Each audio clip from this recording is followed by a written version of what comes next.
माँ मुझे दर्शन दो माँ, माँ मुझे दर्शन दो।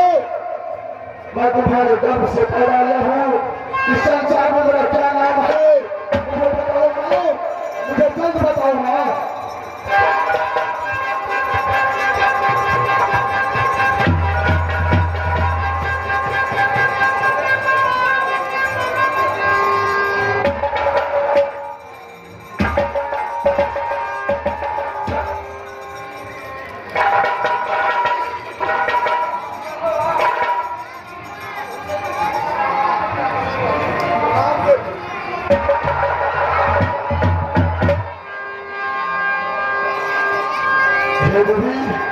आप कौन है? मुझे परिचय बताइए। इस समय इस जंगल में मेरे समक्ष क्यों आई है? देखो बेटा, मैं इस वन देवी हूँ। नानी देवी मेरा नाम है। क्या आप नानी वन देवी हो? और मेरा जो माँ है, माँ कहाँ है? देखो बेटा, तुम्हारा माँ है ना, तो मेरे दुनिया में है। मिलाऊंगी। हे नानी, मुझे माँ से मिला दो। माँ से मिलने का दिल बहुत प्यासा है नानी।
मुझे दर्शन दो माँ, मेरा नाम क्या है मुझे कहकर बताओ।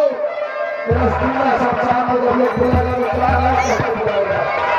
देखो बेटा, मैं तुम्हारी माँ के पास लाई हूँ, वो अपनी माँ से मिल।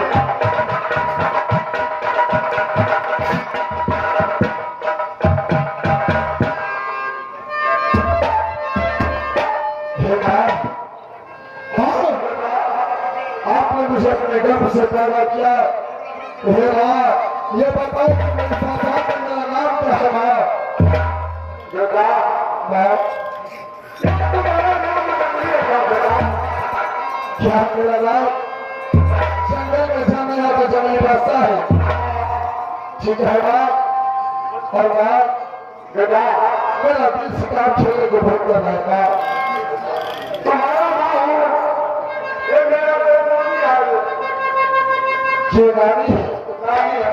ठीक है माँ, मुझे माँ छुट्टी दो, दोनों क्या क्या देना, मैं शिकार खेलने के लिए जाऊंगा।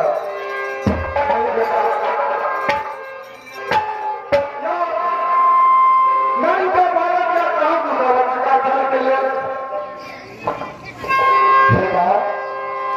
रो रो